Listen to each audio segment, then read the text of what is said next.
स्तोत्र संहिता अध्याय 21 मुख्य गवयासाठी दाविदाचे स्तोत्र।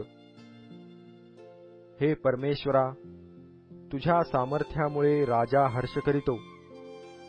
तू सिद्ध केलेल्या तारणामुळे त्याला केवढा उल्हास होतो।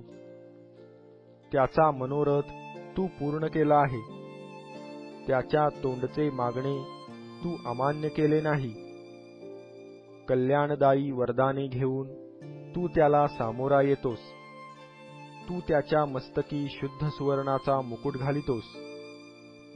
त्याने तुझ्याजवळ जीवन मागितले। तू त्याला युगानुयुगाचे दीर्घ आयुष्य दिले। तू सिद्ध केलेल्या तारणाने त्याचे मोठे गौरव होते। तू त्याला प्रताप व महिमा ह्यांनी भूषित करीतोस। त्याने सर्व काळ आशीर्वादाचा साठा व्हावे असे तू करीतोस। तू त्याला आपल्या समक्षतेने अत्यानंदित करीतोस, कारण परमेश्वरावर राजाची श्रद्धा आहे। परात्पराच्या कृपेने तो ढळणार नाही। तुझे सर्व वैरी तुझ्या हाती लागतील।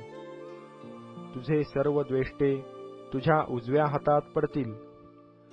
तू प्रगट होशील तेव्हा तू त्यास जळजळीत भट्टीसारखे पेटविशील।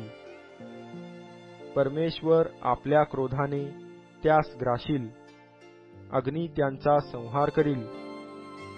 त्यांची संतती पृथ्वीवरून व त्यांचे बीज मानवजातीतून तू नाहीसे करशील, कारण त्यांनी तुझे अनिष्ट चिंतिले। त्यांनी युक्ती योजिली, परंतु ती त्यांना साधावयाची नाही, कारण तू त्यास पाठ दाखवावयास लाविशील। तू आपल्या धनुष्याची दोरी ओढून त्यांच्या मुखावर नेम धरशील। हे परमेश्वरा, तू आपल्या सामर्थ्याने उन्नत हो। आम्ही गायन वादन करून तुझा पराक्रम वाखाणू।